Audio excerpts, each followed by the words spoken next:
दराए स्वात पे आज जो सैलाबी रेल आया उसके नतीजे में 78 लोग उस पानी के अंदर बहकर चले गए और हमने देखा एक मखसूस फुटेज जो सुबह से सोशल मीडिया के ऊपर वायरल थी, एक खानदान की, एक बदनसीब खानदान की, जिसके 15 लोग हमने देखा कि दरिया के बीच में एक छोटे से टीले पे चढ़े हुए हैं और जैसे जैसे पानी का बहाव तेज हो रहा है उसमें से एक एक करके वो पानी में बहते हुए जा रहे हैं। पहले बच्चे जो हैं चूंकि वो कमजोर होते हैं उनके हाथ छूटे और वो इस पानी के रेले में बह गए और आखिर में हम देख रहे हैं कि एक बुजुर्ग हैं जिनके हाथ में एक लाठी है और उस लाठी से ही वो जिसको भी रोक सकते हैं, जिसको भी सहारा दे सकते हैं कि भाई वो पानी में डूब ना जाए, वो अपना काम कर रहे हैं। और वहां के जो लोकल्स हैं उनके मुताबिक तकरीबन 2 घंटे तक ये लोग इंतजार करते रहे कि कोई मदद पहुंचे और शायद वो इस उम्मीद में वहां पर इसलिए भी जमे खड़े हों कि यहां पे जरूर कोई ना कोई मदद आएगी। ये स्वात है, ये पीक टूरिस्ट सीजन है। ऑफ कोर्स इंतजामिया जब खासतौर पे सैलाब आएगा तो हाई अलर्ट पे होगी, तो आधे घंटे बाद, पौने घंटे बाद, 1 घंटे बाद, 1.5 घंटे बाद कभी ना कभी तो मदद आएगी, लेकिन वो मदद नहीं पहुंची और ये सब के सब बह गए। इनमें से कुछ की लाशें निकाल ली गई हैं, जबकि जो 78 लोगों में से 60 को बचा भी लिया गया है। लेकिन चूंकि ये फुटेज इतनी दिलखराश है जिसमें कई घंटे तक लोग इंतजार करते रहे, तो ये इससे इंतजामिया की रेडीनेस के बारे में सवालात खड़े हुए हैं। जो वहां पे ऐनी शाहिदीन थे इस पूरे वाकये के हवाले से क्या को सुनाते हैं। मैंने डीसी स्वात की कंट्रोल रूम पर कॉल किया, किसी ने रिसीव नहीं किया। यहाँ पर 18 लोग फंसे हुए थे, वो हमसे हेल्प मांग रहे थे लेकिन हमने कुछ नहीं कर सकता। 2 घंटे बाद तकरीबन यहाँ पर असिस्टेंट कमिश्नर आई, बाद में रेस्क्यू 1112 वाले आई। ये लोग जो है ना ये तो सियाती, इनको पता ही नहीं था कि इस तरह क्या वाक़या होगा, तो वो इधर आए थे सिंध में, उन्होंने नाश्ता किया और फिर तस्वीर लेने के लिए वो आगे हो गए हैं और अचानक ये रेल आगे उनको वो बहा के ले गए। ऐसे फ्लड की जो सिचुएशन है उसको ऑलरेडी पेशगी इतला भी थी, फिर भी ख्वाब खरगोश के नींद सो रहे थे, तो ये इंतहाई अफसोसनाक और ये मुकम्मल तौर पर ये जो दिल्ली इंतजामिया है वो मुकम्मल तौर पर नाकाम हो चुकी है इस चीज में। एसी स्वात डॉक्टर निदा कहती हैं कि हमने वहां पे हाई अलर्ट का ऐलान भी किया था, लोगों को बताया भी था, लोग नहीं सुनते हैं, वो उतर जाते हैं इस तरह के खतरनाक इलाकों में क्योंकि वो इंतजामिया पे भरोसा नहीं करते। सुनिए उन्होंने क्या कहा। मानसून प्लान भी जारी किया हुआ है, तमाम इदारे हाई अलर्ट के ऊपर हैं और लोगों को अवेयरनेस भी दे रहे हैं कि यहाँ पे जब हाई फ्लड लेवल आ जाता है यानी पानी का बहाव तेज हो जाता है तो दरिया में उतरने से गुरेज करें। टूरिस्ट की गाड़ी यहाँ पे रुकी हुई थी और वो लोग नीचे दरिया में उतर गए, उनको वार्निंग्स तो दी गई लेकिन बस वो लोग उतर गए और उसी वक्त एक पानी का रेला फ्लैश फ्लड आया जो काफी सारों को बहा के ले गया। ठीक बात कह रही हैं कि जो टूरिस्ट है उनको जरूर इंतजामिया की बात सुननी चाहिए है, लेकिन बहुत सारे टूरिस्ट दुनिया भर में जो वहां पर एहतियाती तदाबीर होती हैं उसको नजरअंदाज करते हैं, तो फिर उसका नतीजा ये होता है कि इंतजामिया इस तरह की बेवकूफियों के नतीजे में तैयार होती है इन लोगों की मदद करने के लिए। 1, 2, 3 कुछ घंटे बाद तो इन लोगों की मदद हो जानी चाहिए थी। बहरहाल जी ये पहली मर्तबा नहीं है, इसीलिए ये वाकया जरा ज्यादा दिल को लगता है। 2022 में भी हमने देखा कि ऐसा ही हुआ था। कोहिस्तान के 5 भाई सैलाबी रेले में इसी तरह बहे थे और वहां पे वो इमदाद का इंतजार करते रहे और कई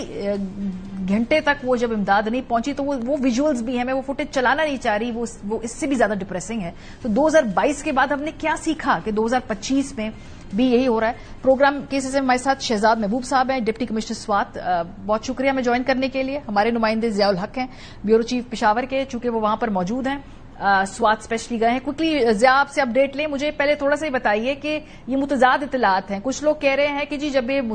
मुसाफिर वहां पहुंचे तो 1 घंटा लगा,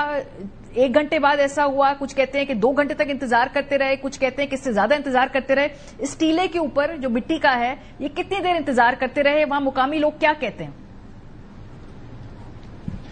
जी मारिया, मैं इस वक्त फिजागढ़ के उस बदकिस्मत मकाम पर मौजूद हूं जहां पर आज ये दिलखराश वाकया पेश आया है और ये वाकया ऐसा नहीं है कि ये इंतजामिया जैसे कह रही है वैसे है, ये इंतजामिया की इंतहाई बेहिसी, उनकी नाअहली और लापरवाही का नतीजा है। क्योंकि ये रेला जो है ना कलाम से जिस वक्त रवाना हुआ तो उसको यहाँ तक पहुंचते हुए 4 घंटे लगते हैं और यहाँ पर ये दफा 144 का दावा कर रहे हैं कि दफा 144 नाफिज है, लेकिन इसके बावजूद यहाँ पर कोई हिफाजती इंतजाम नहीं थे, बल्कि जिस जगह पर मैं खड़ा हूँ ये भी इनक्रोच जगह है। सुप्रीम कोर्ट के फैसले के मुताबिक दरिया स्वात के 2 200 میٹر تک جو ہے تو کوئی آبادی نہیں ہو سکتی، اور یہاں پر جو ہے نا ہوٹل والوں نے اپنی فیسلٹیز بنائی ہوئی ہے اور لوگوں کو یہاں پر انتظام کیا جاتا ہے۔ اور ساتھ ہی یہی بتاتا چلوں کہ ابھی اس کا جو نااہلی ہے اس کا اعتراف خیبر پختونخوا حکومت نے ایسے کر لیا کہ وزیر اعلیٰ خیبر پختونخوا علی امین گنڈاپور کی خصوصی ہدایت پر جو خصوصی کمیٹی آئی تھی اس نے فوری طور پر 2 اے سی جو ہیں اے سی سوات اور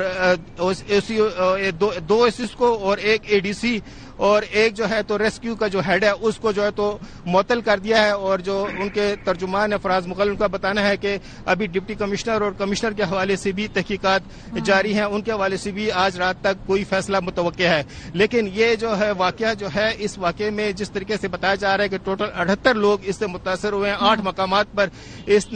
سیلاب نے متاثر کیا ہے سوات کے لوگوں کو، سوات کے علاقے کو، اور اس میں سے ابھی تک صرف 53 لوگوں کو ریسکیو کیا گیا ہے، اور صرف 11 کی ابھی تک جو بدقسمت لوگ ہیں ان کی لاشیں ملی ہیں، اور مزید کی ابھی تلاش بھی بتایا جا رہا ہے کہ جاری ہے۔ کیا وہاں موجود ہیں وہاں پر جو بھی لوگ بلا رہے تھے مدد کے لیے، نظر آ رہا ہے جو خاندان، دیر کس بات کی ہوئی تاخیر؟ کیا یہ مقام ایسا ہے کہ یہاں پر پہنچنا مشکل ہے؟ کیا یہاں تک اطلاع پہنچی نہیں کہ بھئی لوگ یہاں پھنسے ہوئے ہیں؟ کیا وجہ ہے کہ یہاں ان تک پہنچ نہیں پائی انتظامیہ؟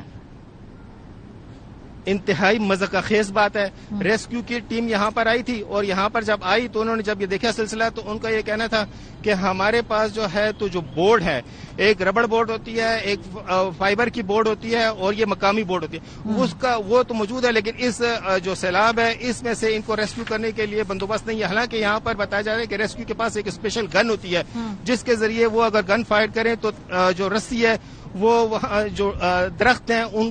تک پہنچ سکتی ہے، اور ان کے ذریعے جو ہے تو ان کو ریسکیو کیا جا سکتا تھا۔ لیکن یہ جو ہے تو انتہائی ایک غفلت دکھائی گئی ہے۔ کچھ لوگ یہ بتا رہے ہیں کہ مقامی جو